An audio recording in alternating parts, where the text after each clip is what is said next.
नमस्कार दोस्तों, मैं डॉक्टर श्रवण कुमार आपका अपने YouTube channel learner exam point पर आपका हार्दिक स्वागत करता हूं। दोस्तों, आज एक बहुत ही बेहतरीन टॉपिक का हमने चयन किया है, जहां से यूपी टेट, सी टेट और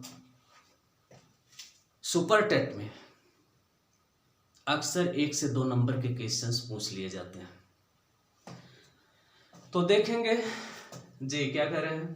पर्सनालिटी देखिए, पर्सनालिटी का अर्थ आप पूछ रहे हैं, तो पर्सनालिटी का अर्थ सुन लीजिए। तो व्यक्तित्व को जो है अंग्रेजी में पर्सनालिटी कहते हैं, और पर्सनालिटी जो है ये लैटिन भाषा के पर्सोना शब्द से बना है, और पर्सोना का अर्थ क्या होता है? मुखौटा या मास्क। और पर्सनालिटी का सबसे पहले जो प्रयोग किया था वो यूनान में किया था, और मंचन करते समय किया था। जो लोग नाटक खेलते थे तो नाटक में अपने मुखौटे को छुपाने के लिए, ताकि उनका वास्तविक चेहरा जो है वो दर्शक पहचान न पाए, उसके लिए क्या करते थे, वो मास्क को या नकाब को लगाते थे।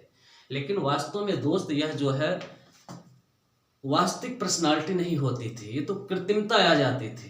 लेकिन वास्तविक पर्सनालिटी को परिभाषित करने वाला प्रथम मनोवैज्ञानिक जिसको हम मानते हैं व्यक्तित्व का, वो है आलपोर्ट। और डब्ल्यू आलपोर्ट ने जो है व्यक्तित्व को सबसे पहले परिभाषित किया है, और व्यक्तित्व को कहा है कि व्यक्तित्व मनोशारीरिक गुणों का वह गत्यात्मक संगठन है जो व्यक्ति को वातावरण के साथ समायोजन में सहायक होता है। ठीक है दोस्तों, और इसमें क्या क्या चीजें बताया कि व्यक्तित्व में वो चीजें हैं, शारीरिक गुण भी हो और मानसिक गुण भी हो, और वातावरण के अनुसार जहां जैसे आवश्यकता हो अपने व्यवहार को बदल ले और समायोजित हो। या तो हम वातावरण के अनुसार समायोजन कर लें, या वातावरण को अपने अनुसार बदल लें, उसी को क्या कहा जाता है? वास्तविक व्यक्तित्व कहा जाता है। तो चलते हैं दोस्तों इस पर। नवीन खोज के अनुसार व्यक्तित्व का वर्गीकरण। तो सबसे पहला वर्गीकरण हम यहाँ पर आप लोगों को बताएंगे दोस्तों, मनोवैज्ञानिक आधार पर देखेंगे। मनोवैज्ञानिक आधार पर व्यक्तित्व का वर्गीकरण। व्यक्तित्व का वर्गीकरण तो देखेंगे दोस्तों, मनोवैज्ञानिक आधार पर व्यक्तित्व का वर्गीकरण कौन किया है? तो इस किया है Carl Gustav Jung. Carl Gustav Jung, ठीक है। और 3 प्रकार का दोस्तों इन्होंने बताया है। फर्स्ट बताया है बहिर्मुखी व्यक्तित्व। बहिर्मुखी व्यक्तित्व। और दूसरा दोस्तों यहां पर बताया है अंतर्मुखी व्यक्तित्व। और तीसरा दोस्त यहां पर बताया है उभयमुखी व्यक्तित्व। 3 प्रकार का व्यक्तित्व बताया है दोस्तों। यहां पर इन्होंने कहा है, पहला बहिर्मुखी व्यक्तित्व सामाजिक होते हैं, अंतर्मुखी व्यक्तित्व दार्शनिक होते हैं जो अपने विचारों को छुपा करके रखने वाले होते हैं, बहिर वाले जो है सामाजिक होते हैं, उभयमुखी जो समय के अनुसार अंतर्मुखी बन जाए और समय के अनुसार बहिर्मुखी बन जाए।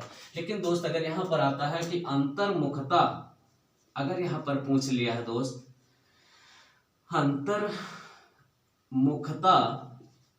एवं बहिर्मुखता व्यक्तित्व अनुसूची कौन बनाया है? व्यक्तित्व अनुसूची का निर्माण कौन किया है दोस्तों? तो यहां पर कौन हो जाएगा? मडसले हो जाएंगे, इसको याद कर लीजिएगा। और दोस्तों यहीं पर अगर पूछ लेता है कि 75 शब्दों की अनुसूची कौन बनाया था? तो 75 शब्दों की अनुसूची गाल्टन। और 100 शब्दों की अनुसूची अगर यहाँ पर पूछ लेगा दोस्तों, 100 शब्दों की अनुसूची कौन बनाया था? तो यहाँ पर दोस्त यही कौन बनाए थे? जुंग बनाए थे। ठीक है, अगला वर्गीकरण चलते हैं दोस्तों।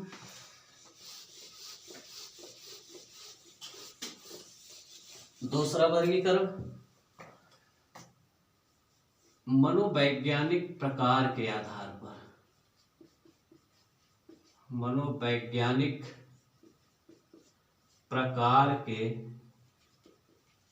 आधार पर व्यक्तित्व का वर्गीकरण किसने किया है दोस्त? तो देखेंगे मनोवैज्ञानिक आधार पर व्यक्तित्व का वर्गीकरण विलियम जेम्स ने किया है दोस्तों। विलियम जेम्स, जिसे आधुनिक मनोविज्ञान का जनक माना जाता है। क्या माना जाता है दोस्तों? जनक माना जाता है। इसकी प्रसिद्ध पुस्तक का नाम है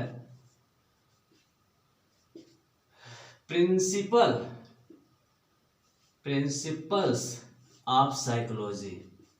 प्रिंसिपल्स ऑफ साइकोलॉजी ये इसकी प्रसिद्ध पुस्तक है, और इसी पुस्तक में इसने 2 प्रकार के व्यक्तित्व का वर्गीकरण किया है। पहला है कोमल हृदय वाले,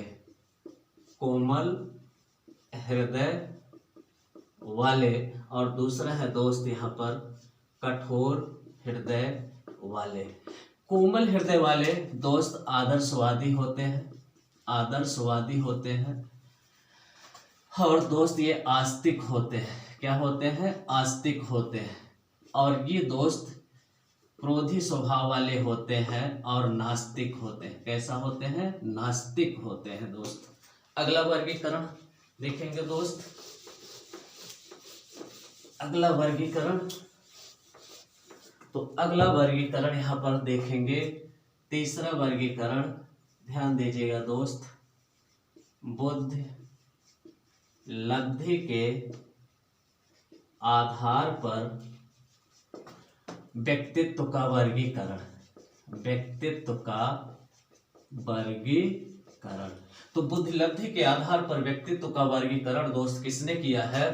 तो इसको देखेंगे तो टर्मन ने किया है। कौन किया है? टर्मन एवं मेरिल ने किया है दोस्त। कहाँ के थे दोस्त? अमेरिका के थे। और इन्होंने कितने प्रकार का व्यक्तित्व बताया है दोस्त? 8 प्रकार का व्यक्तित्व बताया है। तो चलिए हम उसको देख लेते हैं दोस्त। पहला इन्होंने बताया है कि प्रतिभाशाली व्यक्तित्व। क्या बताया है दोस्त? प्रतिभाशाली व्यक्तित्व।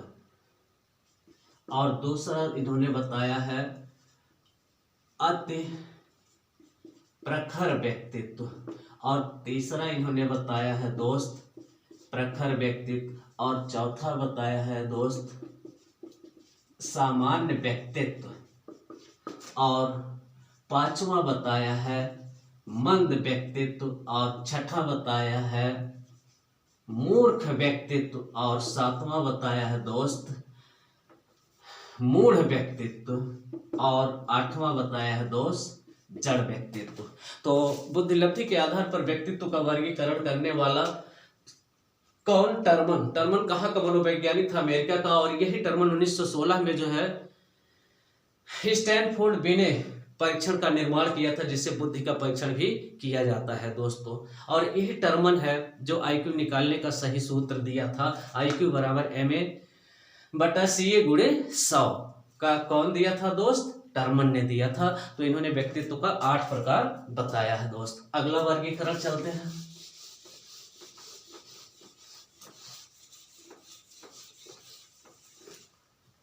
शरीर रचना के आधार पर व्यक्तित्व का वर्गीकरण है।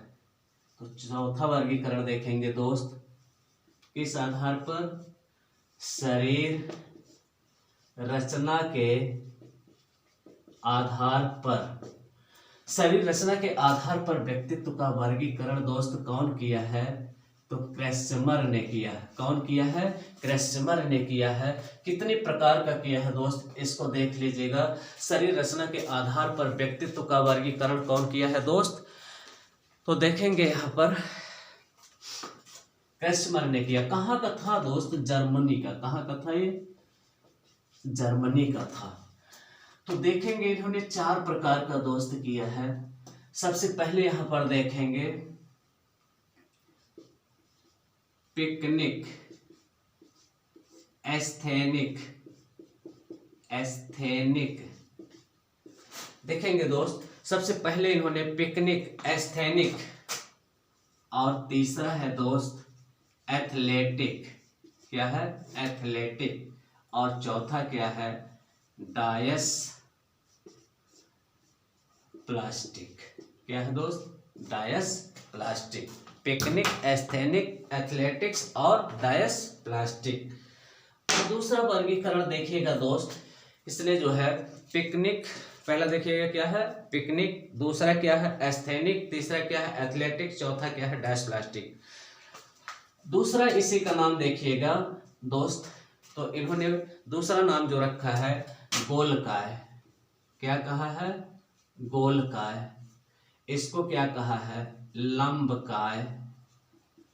इसको क्या कहा है, सुडौलकाय। क्या कहा है दोस्त, सुडौलकाय। अब इसको क्या कहा है दोस्त, इसको कहा है मिश्रित काय। क्या कहा है, मिश्रित काय कहा। तो ये हो गया इनका प्रथम नाम, ये हो गया द्वितीय नाम। और तीसरा नाम देखेंगे दोस्त, इनको किस किस नाम से जाना जाता है। तो तीसरा इनका जो उपनाम है, यहाँ पर इसका नामकरण इन्होंने किया है नाटा, और इसका दोस्त किया है क्या, लंबा। तो देखेंगे पिकनिक को गोलकाय कहते हैं, और दूसरा इसका नाम क्या हो जाएगा, नाटा। और देखेंगे तो यहाँ पर जो लंबकाय वाला है वो शक्तिहीन, इसका नाम रखा गया। क्या रखा गया दोस्त, शक्तिहीन रखा गया, शक्तिहीन रखा गया लंबकाय को। और सुडौलकाय को जो रखा गया है खिलाड़ी कहा गया। क्या कहा गया दोस्त, खिलाड़ी कहा गया है। और इसे जो क्या कहा गया है, मिश्रित कहा गया। क्या कहा गया है, मिश्रित कहा गया। 3 नामकरण हो गया। चौथा नामकरण इन्होंने जो दिया है दोस्त, एक नया नाम है धनत्वक दुबला पतला। क्या दिया है दोस्त, धनत्वक इसको कहते हैं, इसको कहते हैं दुबला पतला कहते हैं। और इसको जो कहते हैं दोस्त, क्योंकि ये खिलाड़ी होता है, इसकी हड्डियां मांसपेशियां बहुत मजबूत होती हैं दोस्त, जल्दी थकने वाला नहीं होता है, ये पुष्टकाय कहा गया। क्या कहा गया दोस्त, पुष्टकाय कहा गया है। और मिश्रित को देखिएगा दोस्त, इसका एक नया नामकरण जो किया गया है, कभी कभी इस नाम से भी इसको जो है पूछा गया है, विमूर्ति। क्या कहा गया दोस्त, विमूर्ति। तो ये किसका वर्गीकरण हो गया दोस्त, शरीर रचना के आधार पर व्यक्तित्व का वर्गीकरण किसका हो गया, क्रेस्मर का हो गया। Pyknic, asthenic, athletic, dysplastic, गोलकाय, लंबकाय, सुडौलकाय, मिश्रित, नाटा, शक्तिहीन, खिलाड़ी, मिश्रित, धनत्वक, दुबला पतला, पुष्टकाय और विमूर्ति। ये किसका वर्गीकरण हो गया दोस्त, क्रेस्मर का हो गया। आगे चलते हैं।